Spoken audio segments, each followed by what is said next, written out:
Assalamualaikum warahmatullahi wabarakatuh. Bismillahirrahmanirrahim. Alhamdulillahirabbil alamin. Wa bihi nasta'inu ala umurid dunya waddin.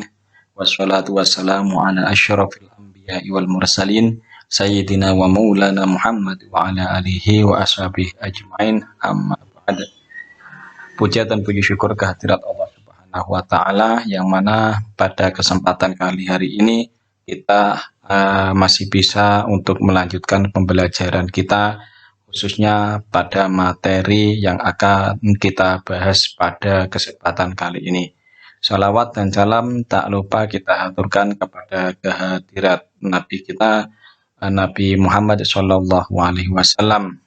Semoga dengan senantiasa kita berusaha menjalankan apa yang menjadi perintah Allah dan menirukan apa yang menjadi sunnah-sunnah Nabi Muhammad, kita senantiasa diberikan perlindungan oleh Allah Subhanahu wa taala. Amin Allahumma amin. Al-Quran merupakan wahyu atau kitab Allah yang diturunkan kepada Nabi kita Nabi Muhammad Shallallahu Alaihi Wasallam melalui malaikat Jibril dan diturunkan secara berangsur-angsur. Wahyu pertama adalah surat Al-Alaq ayat 1-5 diturunkan pada malam 17 Ramadan tahun 610 Masehi di Gua Hira ketika Nabi Muhammad Shallallahu Alaihi Wasallam sedang berkholwat. Wahyu yang terakhir turun adalah Quran surat Al-Maidah ayat 3. Ayat tersebut turun pada tanggal 9 Dzulhijjah tahun 10 Hijriah di Padang Arafah. Ketika itu beliau sedang menunaikan haji wada atau haji perpisahan. Beberapa hari sesudah menerima wahyu tersebut, Nabi Muhammad SAW wafat. Al-Quran yang diwahyukan kepada Nabi Muhammad SAW menghapus sebagian syariat yang tertera dalam kitab terdahulu dan melengkapinya dengan tuntunan yang sesuai dengan perkembangan zaman. Al-Quran merupakan kitab suci terlengkap dan berlaku bagi semua umat manusia sampai akhir zaman. Oleh karena itu, sebagai Muslim, kita tidak perlu meragukannya sama sekali. Firman Allah Subhanahu wa Ta'ala dalam Quran surat Al-Baqarah ayat 2. Dzalikal kitabu la raiba fihi hudal lil muttaqin, yang artinya kitab Al-Quran ini tidak ada keraguan padanya, petunjuk bagi mereka yang bertakwa.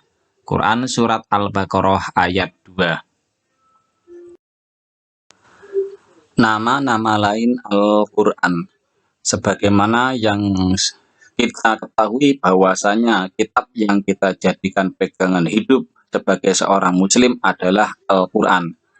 Namun demikian, selain bernama Al-Quran, Al-Quran juga memiliki nama-nama lain, yaitu diantaranya adalah Al-Huda. Al-Huda artinya Al-Quran sebagai petunjuk seluruh umat manusia. Kemudian Al-Furqan, artinya Al-Quran sebagai pembeda antara yang baik dan buruk. Yang ketiga adalah Asy-Syifa, yang artinya Al-Quran sebagai penawar atau obat penenang hati.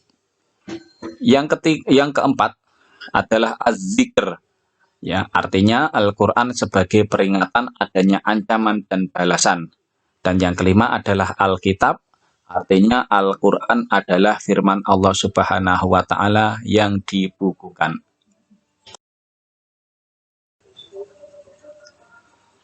Adapun isi pokok di dalam Al-Quran diantaranya adalah tentang akidah atau keimanan.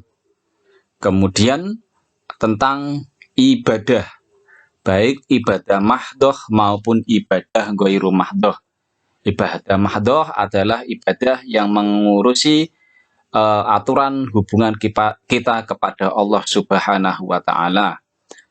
Kemudian yang selanjutnya isi Al-Quran adalah akhlak seorang hamba kepada Khalik, kepada sesama manusia dan alam sekitarnya.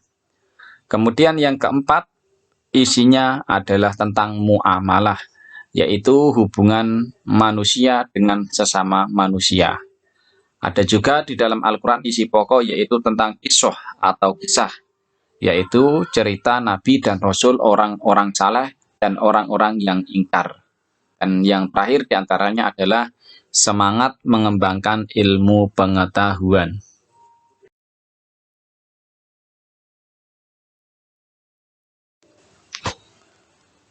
Adapun keistimewaan kitab suci Al-Quran adalah sebagai berikut.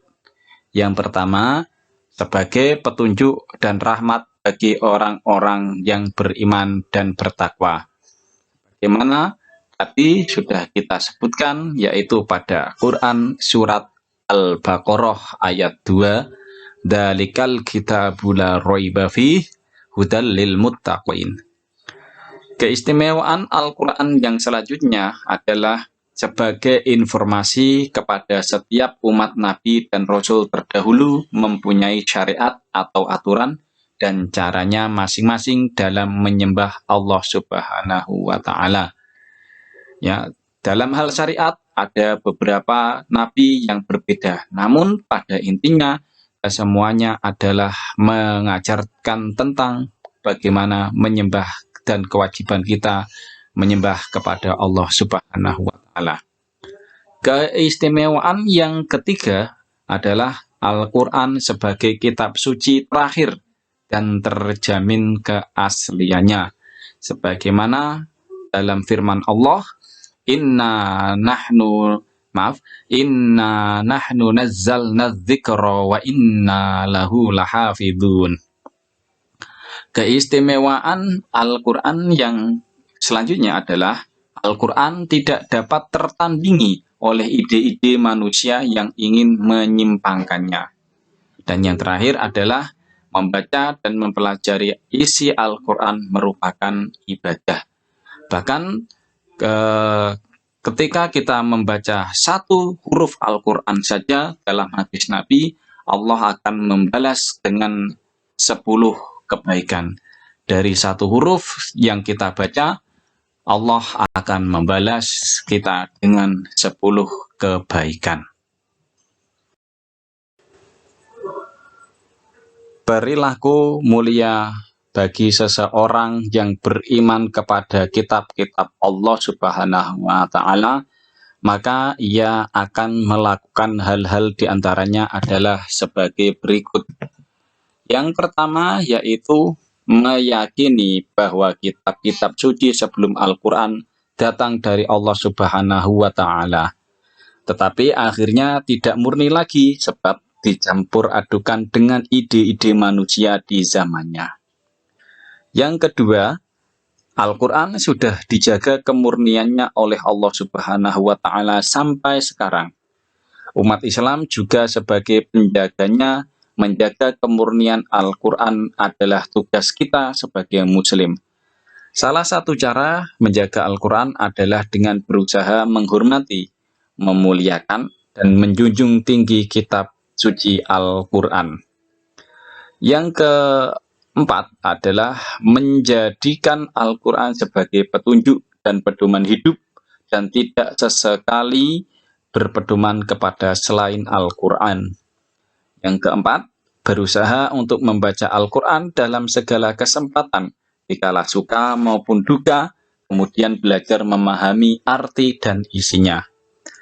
Dan yang terakhir adalah berusaha untuk mengamalkan isi Al-Quran di dalam kehidupan sehari-hari, baik waktu sempit maupun di waktu lapang.